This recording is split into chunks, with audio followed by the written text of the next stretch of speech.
What's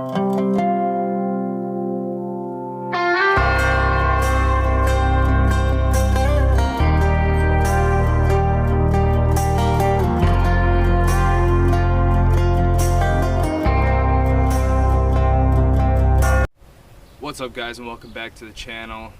So we are in a little different location right now. I'm actually sitting in my boat.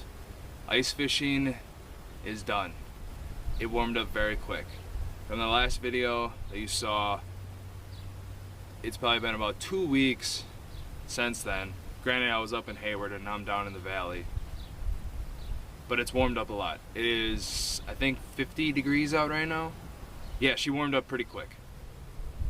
So I'm currently sitting in my boat, getting it kind of ready, doing a little spring cleanup and everything, airing everything out. I do leave it outside. But I was thinking to myself, you know, it's spring right now, kind of getting everything ready. Like I said, a spring cleanup. I was thinking about all the baits that I use. I could probably make a video on my top 5 favorite baits to use for bass fishing, northern fishing like that. So yeah, I'm going to make a video for you guys and just show you what I use. Obviously you can have your own preference, but I'm just going to show you what I use, and maybe they'll intrigue you to use something else, or you already knew this and this is a waste of time. But yeah, let's get into the video. I'll show you everything that I said that I use, and I'll kind of tell you what pound tests and everything that I have on my poles. So for the first bait, we have a jerkbait. This bait is probably my least favorite bait to use throughout the year. Least hard bait, to be exact. I rarely use this. I don't like how it fishes, and it does catch fish. Now in the springtime, fish are really finicky, and they're not aggressive. They're not attacking. They're not seeing the bait and attacking. So this is something where you're sitting there ripping it, and then also you give it 2 little jerks and then just let it sit there, and you can either have a suspending one or a floating one or a sinking one. I'm gonna rank these from 5 being the worst, not the worst, like obviously it catches fish, but as in the least that I use. So here's number 5. And normally for the type of line I use on this, it's probably about an 8-pound fluoro, no leader. You can do a leader of something else if you're going for muskie and stuff like that, but usually I'm just going for bass or northern. Square bills, number 4 on the list. I like using square bills because as of right now there's less vegetation in the water, just because it's getting done with winter, everything died off, so you're going to be bouncing these off rocks, bouncing these off the bottom, and the square bill on these is perfect for bouncing off rocks.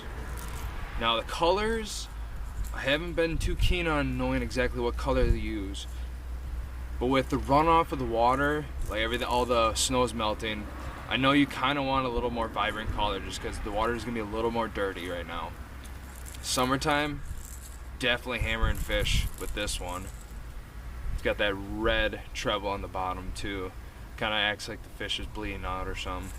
But I'm guessing this year, well, this spring, I'm going to be using this a lot more. It's got a nice rattle to it.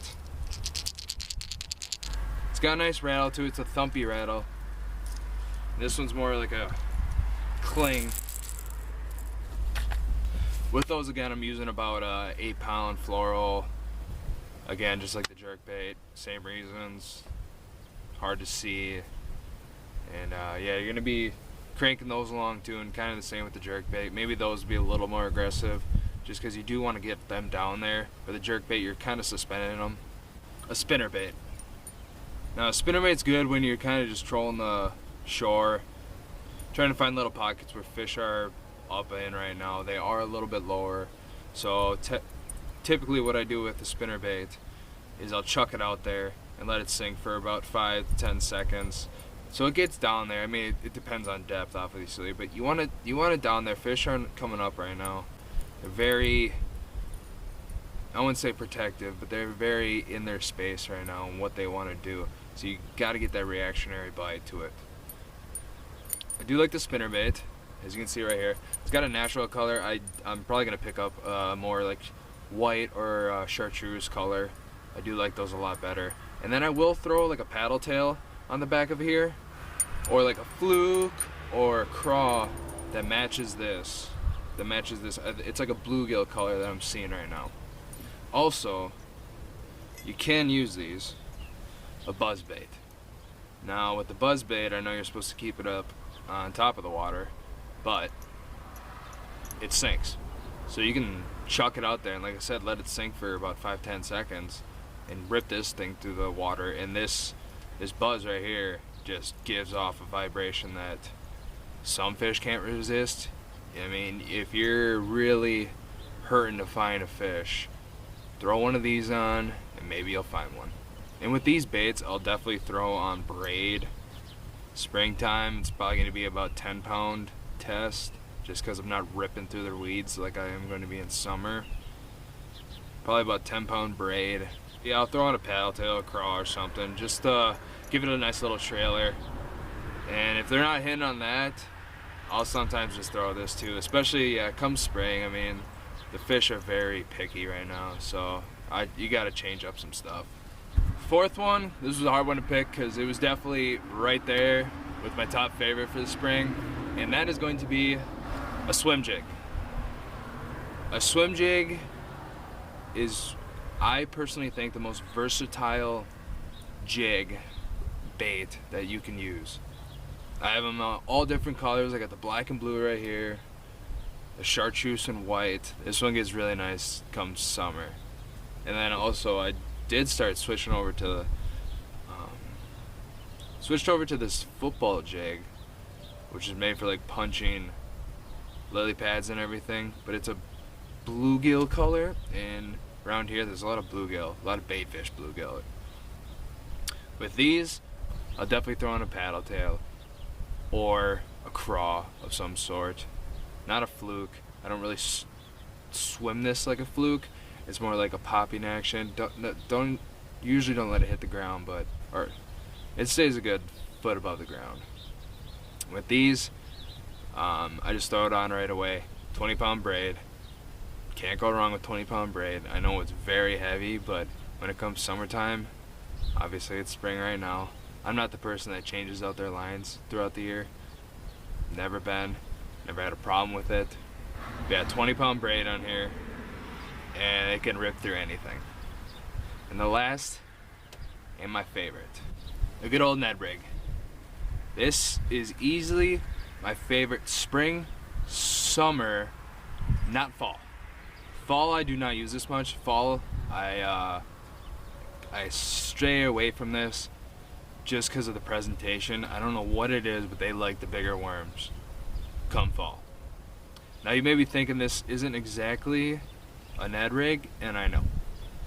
I consider this a Ned Rig just because of the bait, but this jig and hook is a lot different than typically what you can do. I will show you what a Ned Rig is supposed to look like, but the reason why I do it like this is I'll show you is I can hide this hook so much better, and when I'm ripping through weeds, I don't want to expose hook. This will sit there like this, exactly like a Ned Rig's supposed to do. That fish will come up like this, and right when you feel it, you just rip it, and it does the same thing. But these jigs are way better. I'll show you this jig naked.